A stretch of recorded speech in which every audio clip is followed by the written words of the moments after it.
مجاہرہ کیا ہے؟ مجاہرہ اس شخص کی طرف اشارہ کرتا ہے جو کوئی گناہ کرے اور پھر دوسروں کو بتائے۔ سنا لگتا ہے نا؟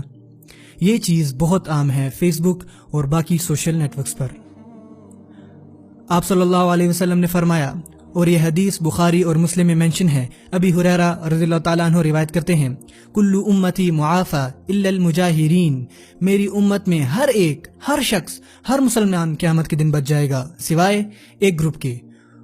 انہوں نے فرمایا وہ جو سرعام اپنے گناہ دوسروں کو بتاتے ہوں گے۔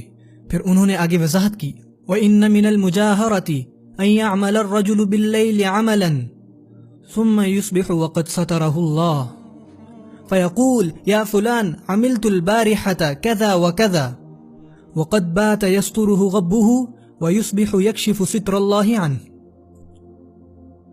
انہوں نے فرمایا مجاہرہ کا مطلب یہ ہے، ایک شخص نے مثال کے طور پر وہ فرماتے ہیں اس نے رات کو کوئی گناہ کیا اور پھر اللہ عز و جل نے اپنی رحمت کے ذریعے اس کا گناہ چھپا دیا، اسے ذلت سے بچایا، لیکن اگلے دن وہ شخص خود لوگوں کو بتاتا ہے، سنو تم لوگوں کو پتا ہے کل رات میں نے یہ اور یہ کیا تھا، جبکہ اللہ عز و جل نے اس کا پردہ کیا، لیکن اگلے دن جا کر اس نے وہ پردہ اتار کر پھینک دیا۔ یہ ہے مجاہرہ۔ گانا سننا ایک گناہ ہے، لیکن پھر لوگوں کو بتانا فیس بک پر کہ میں فلاں اور فلاں گانا سن رہا ہوں جو کہ آپ کرتے ہیں، یہ مجاہرہ ہے، اور یہ گناہ کو اگلے درجے پر لے جاتا ہے اللہ کی نظر میں۔ کلب میں جانا یہ اپنے آپ میں ہی ایک گناہ ہے، پر لوگوں کو فیس بک پر بتانا اور اپنی تصویریں پوسٹ کرنا بوتلوں کے ساتھ، لڑکیوں کے ساتھ، روشنیوں میں، یہ چیز گناہ کو اگلے درجے پر لے جاتی ہے اللہ کی نظر میں، کیونکہ یہ مجاہرہ ہے۔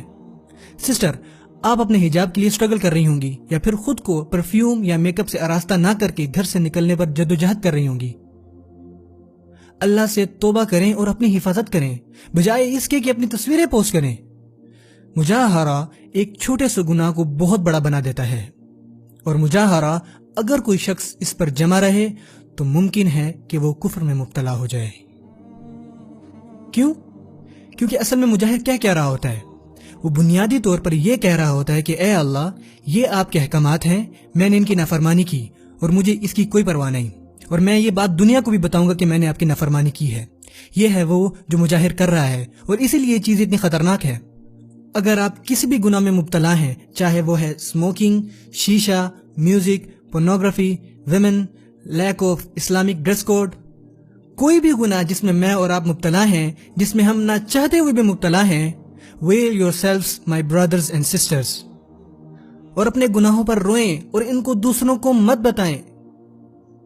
امام الحاکم اپنی مستدرک میں روایت کرتے ہیں ابن عمر کی مستند سے کہ رسول اللہ صلی اللہ علیہ وسلم نے فرمایا، دور رہو ایسے غلیظ گناہوں سے جنہیں اللہ نے کرنے سے منع فرمایا ہے، اور جو کوئی ان میں پڑ جاتا ہے اور ایسے گناہ کر بیٹھتا ہے تو اسے کیا کرنا چاہیے؟ اسے خود پہ پردہ ڈالنا چاہیے اللہ کے پردے سے، خود کو ڈھکنا چاہیے اللہ کے ڈھکنے سے، اور چاہیے کہ اپنے خالق سے معافی مانگے، اپنے گناہوں پر روئیں اور لوگوں کو مت بتائیں اس بارے میں۔ آپ اور میں کبھی اپنی تصویر نہیں لیں گے بیت الخلاء میں حاجت کے دوران، کیونکہ یہ غلیظ اور بے حیائی والا کام ہے۔ I swear by اللہ میرے بھائیوں اور بہنوں، اللہ کی نافرمانی کرنا زیادہ فلتھیئر اور زیادہ شیمفل ہے۔ پھر کیوں آپ ویسی تصویریں پوسٹ کرتے ہیں یا پھر ویسے اسٹیٹس اپڈیٹ کرتے ہیں؟ کیا اب ہم اتنے کمزور ہو چکے ہیں کہ ایک پیور چیز کو فلتھی اور فلتھی کو پیور سمجھتے ہیں؟ We have to veil ourselves. Donate now.